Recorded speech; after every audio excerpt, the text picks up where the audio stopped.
মৌসুমী, চুল ঝরে পড়ছে, চুল ফাঁকা হয়ে যাচ্ছে আর লম্বা হচ্ছে না, দুমুখো চুল হয়ে যাচ্ছে। কি করলে চুলটা ভালো থাকে? মৌসুমী, একটা কথা দেখুন, আমি কিন্তু বারে বারে এই প্রশ্নের উত্তর আপনাদের দিয়েছি, ঘরোয়া রেমেডিও আপনাদেরকে বলেছি কিভাবে তেল ব্যবহার করবেন। একদিন কষ্ট করবেন, 1 মাস 2 মাস আরাম করে সেই তেল ব্যবহার করবেন। এছাড়া বিভিন্ন রকম হোমমেড সেরাম কিভাবে ব্যবহার করবেন বলেছে, সেটা আমি ছোটবেলা থেকেই করে এসেছি, কারণ আমার মা সেই রেমেডিটা আমার উপরে করতেন ছোটবেলায়, আমার মনে আছে।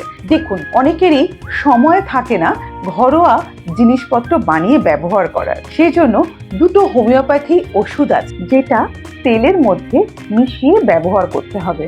নারকেল তেলের মধ্যে পিওর নারকেল তেল হলে ভীষণ ভালো। একটা হোমিওপ্যাথি ওষুধ হচ্ছে জাভরান্ডি আর আরেকটা হচ্ছে আর্নিকা।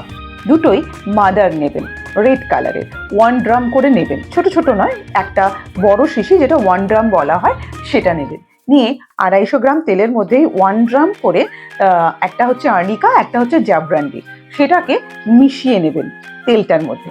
ভালো করে মিশিয়ে জাস্ট রেখে দেবেন। ছোট থেকে বড়, ছেলে থেকে মেয়ে, প্রত্যেকে এই তেলটা স্ক্যাল্পে ব্যবহার করবেন। স্ক্যাল্পে ব্যবহার করার পর সেটাকে ছেড়ে দেবেন। আর যদি কখনো প্রোগ্রাম থাকে, বাইরে যাওয়ার থাকে, তাহলে একদিন রেখে সেটাকে শ্যাম্পু করে ধুয়ে ফেলবেন। বা যদি মনে হচ্ছে যে এখনই পার্টি আছে, এখনই কোথাও অনুষ্ঠান বাড়িতে যেতে হবে, তখন কিন্তু আপনারা 2 ঘন্টা রেখে তারপরে কিন্তু শ্যাম্পু করে ধুয়ে ফেলতে পারেন। এতে চুলের গ্রোথ ভালো হবে। হেয়ার ফল তো নানা কারণে হয়ে থাকে, যদি ইন জেনারেল কারণে হেয়ার ফল হয়, চুলের যদি পুষ্টির অভাবে হেয়ার ফল হয়, চুলে যদি ড্যান্ড্রফের কারণে হেয়ার ফল হয়, তাহলে কিন্তু এই ওষুধটা ব্যবহার করলে আপনারা অনেকটা উপকার পাবেন। চুলে নতুন করে চুল জন্মাবে, চুল ঝরে পড়া কমবে এবং চুল লম্বাও হবে।